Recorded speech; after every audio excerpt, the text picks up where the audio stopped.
You can be anything you want in this life, especially in America.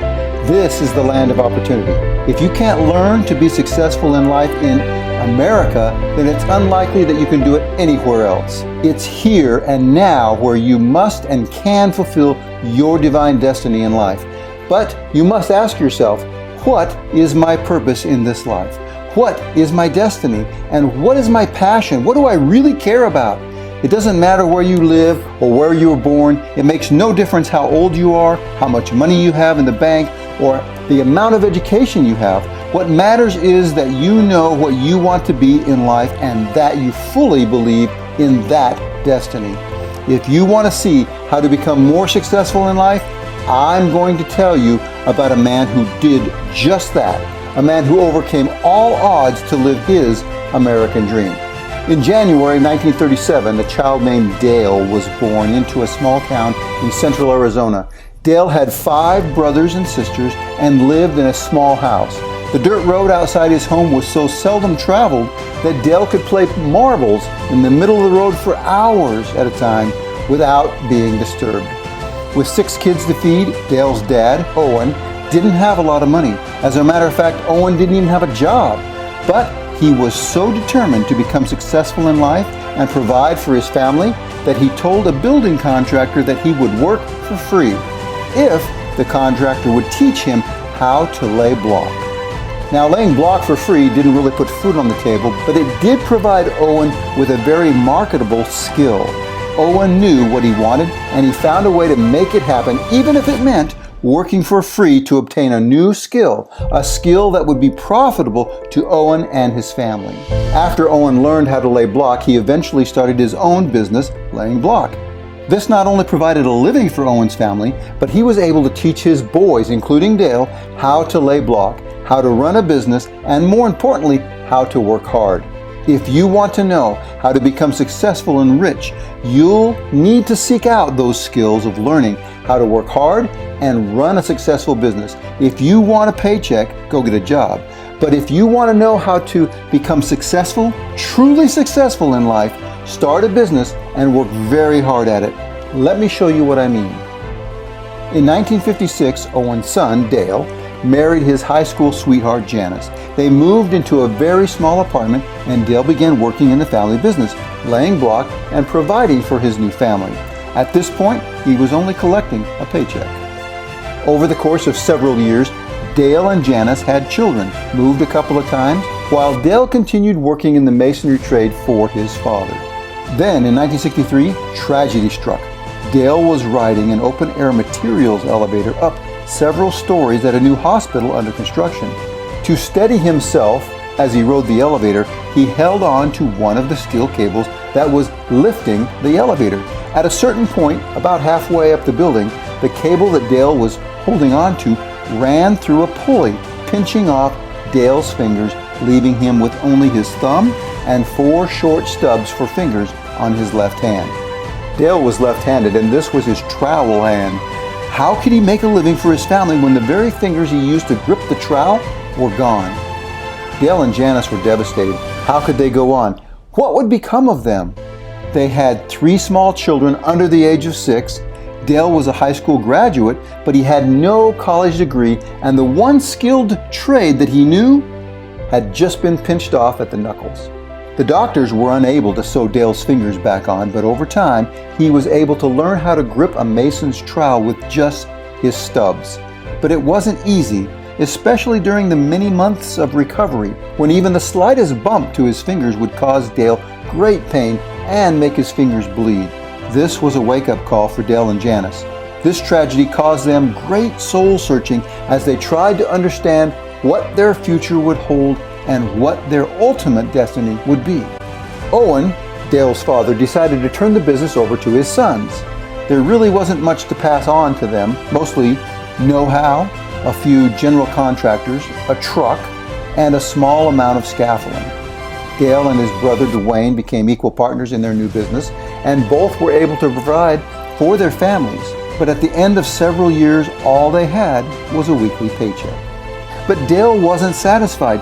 He knew his life's purpose had to be more than just working hard and collecting a paycheck until he died. That wasn't his American dream, and it was not the future that he would accept. There had to be a better way. Dale wanted to build a really profitable business that he could grow and expand, one that would provide not just a meager living every year, but would also provide financial security and retirement in later years. Dale and his brother decided to split the business and go their separate ways. They divided the equipment, the employees, and what little cash they had right down the middle. Dwayne kept the old company, and Dale started his brand new company. Dale studied for weeks and weeks and weeks to prepare for the exams required to obtain his contractor's license. The business grew and grew under Dale's watchful care. He built masonry fences, homes, churches, commercial buildings, and warehouses all over central Arizona. Dale learned how to make laying block an assembly line process. He taught his employees to religiously follow his specific process for laying block. He negotiated better prices by purchasing block, mortar, rebar, and other materials by the semi-truckload instead of by the job. Later, he realized that he could cut the cost of his mortar substantially by mixing lime and cement together to make his own mortar. And of course, he bought lime and cement by the truckload as well. Most masons in those days laid up the two end corners of a block wall first, and then filled in between the corners by laying a straight line of block between those corners. These corners were built by hand with a trowel and a level. These masonry corners are called leads. Masons then would string a very tight line between the two newly laid corners or leads. This line provided a height gauge and a straight edge of sorts by which the masons could lay a row or course of block. The masons would then fill in the block between the two lead corners at the ends of the wall. It was quite time-consuming to build these corner leads by hand. Dale pioneered the speed lead, which greatly decreased the time it took to lay up any masonry wall. The speed lead was simply a prefabricated angle iron that could be placed at each of the corners of the building. A line could then be strung tightly between those angle irons. This eliminated building the masonry corner lead, and the masons could lay the entire wall all at once. It was quite a time saver that automated and standardized one portion of the block laying process. Dale came from lowly circumstances. He had no college education.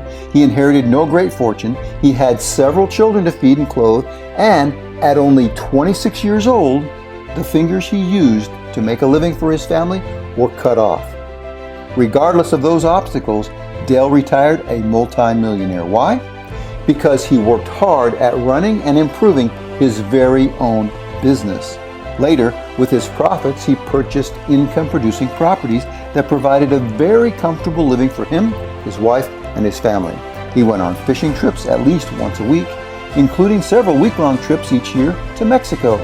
He paid cash for a new truck or a bass boat whenever he needed. He maintained a large, beautiful home in an upscale neighborhood. He was dearly loved by his friends and family and greatly respected in his community for his honesty, integrity, and charity. He truly lived his American dream. Why was Dale successful? Because he knew what he wanted and he followed his heart's desire. He lived his American dream every single day. As Dale proved, you can be anything you want. You can be whomever you want to be if you simply follow your heart's desire. If you want to understand exactly how to become successful and rich, use Dale as a model for living your own American dream. In this land of opportunity, anyone can achieve great things. America is the most prosperous nation in the history of the world.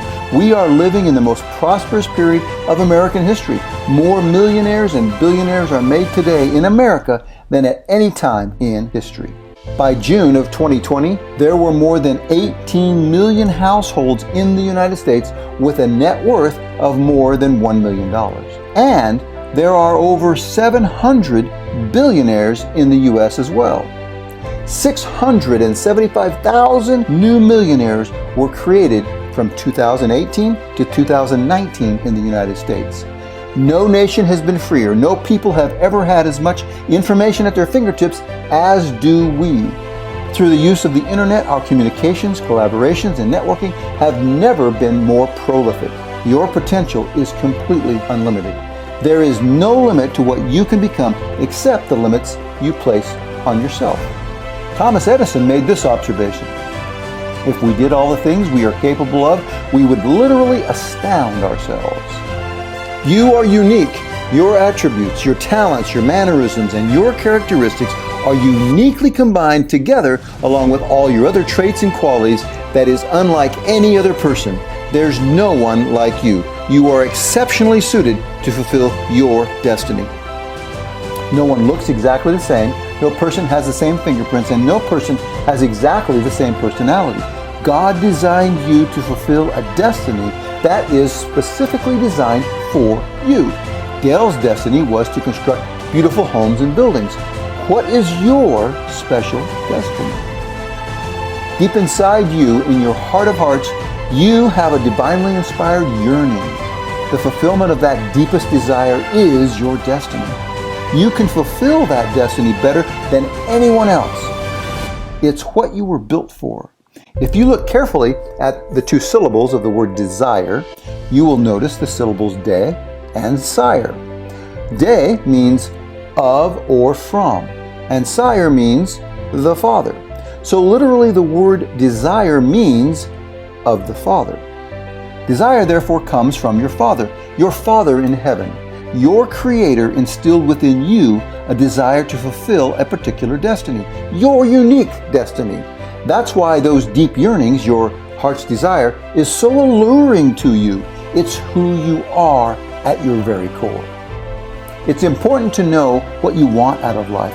How can you live your American dream if you don't really know what your dream is? You say you want to be successful, but what does success mean to you? What does success look like to you? Success means different things to different people. You must define very clearly what you desire, even to yourself, before you will ever achieve that desire. Do you really know what you want out of life? The successful author and humorist Mark Twain once remarked, "I can teach anyone how to get what they want out of life. The problem is I can't find anybody who can tell me what they want." Twain was right. Most people don't know what they want. They wander around aimlessly in life. It's sad but true. Good people do not reach their full potential because they do not know where they are headed. You must know where you intend to go in life before you will ever get there. Know your destiny. Figure it out. Decide what you want to do with your life. Once you discover what you want out of life, that's when you really begin to realize your life's purpose. Then and only then are you ready to begin truly living your American dream. So what is your destiny? How do you discover your life's purpose? Sometimes it's not really a matter of discovery. Rather, it may be a matter of rediscovery. Rediscovery of who you really are. When you were a young child, what did you want to be when you grew up? Maybe you don't remember. Those recollections may be a little fuzzy. Here's what I suggest. Take out a piece of paper and take 10 to 15 minutes to jot down all the goals, the dreams, and wishes that you had as a kid. What were the desires of your heart before the doubts and worries of being an adult obscured your inner vision? Looking inward can sometimes be difficult and a little bit intimidating. Benjamin Franklin once observed, "There are three things extremely hard: steel, a diamond, and to know oneself." Having to look yourself in the mirror and truthfully assess who you are or who you wanted to be when you were young can be uncomfortable. Sometimes we would rather not face ourselves. The searching and probing of you, who you are, may reveal things you may not really want to know about yourself. On the bright side, soul searching is private. No one else has to know what you discover when you look inward. Looking at your inner child, so to speak, is a great way to get to know yourself. Face it, you are you, and you were you when you were a little child. You're still that same person. So what did you want to be when you were young? What were your dreams? What were your goals? What were your desires? What were the very deepest desires of your heart when you were young and your imaginations ran wild and anything was possible? I hope you take the time to make the list of 8 to 10 things you really wanted to be when you grew up. things you play acted out, either by yourself or with your friends. It could have been cops and robbers. You might have played house, imagining that you were a mom taking care of your babies. Maybe you built roads in the dirt out back, driving trucks and tractors and cars in your imaginary city. Maybe you built a fort, flew paper airplanes, or played army with those little green army men. My sisters played dress up a lot and imagined they were in the world of fashion, pomp, and circumstance. They played kings and queens and princes and princesses. Meanwhile, I played board games like Risk, chess, Chinese checkers, and Stratego. I thoroughly enjoyed the strategy of winning by outmaneuvering my opponent. What kind of games did you play when you were a child? Did you imagine you were a doctor, an Egyptologist like my wife did when she was a child, or an explorer or a nurse? Lucy in the comic strip Peanuts charged 5 cents to be Charlie Brown's psychiatrist. Maybe you had a lemonade stand or a brownie stand. The point is, as a child, you played make-believe and you explored your heart's desire. Now is the time to explore them once again as you search your soul for the person inside, for the person you have yet to become. This is the secret to becoming the person of your dreams. This is the path to personal success and understanding who you really are. You were born to do great things. Now you just have to discern what that destiny is and go fulfill it. This is a journey to find your greatness. I can promise you, your greatness is far more fabulous than you can possibly imagine. Don't deny yourself. Go out and grab your destiny. Go out and live your American dream. If you enjoyed this video, please hit the like button and be sure and subscribe so you'll be notified of more videos just like this.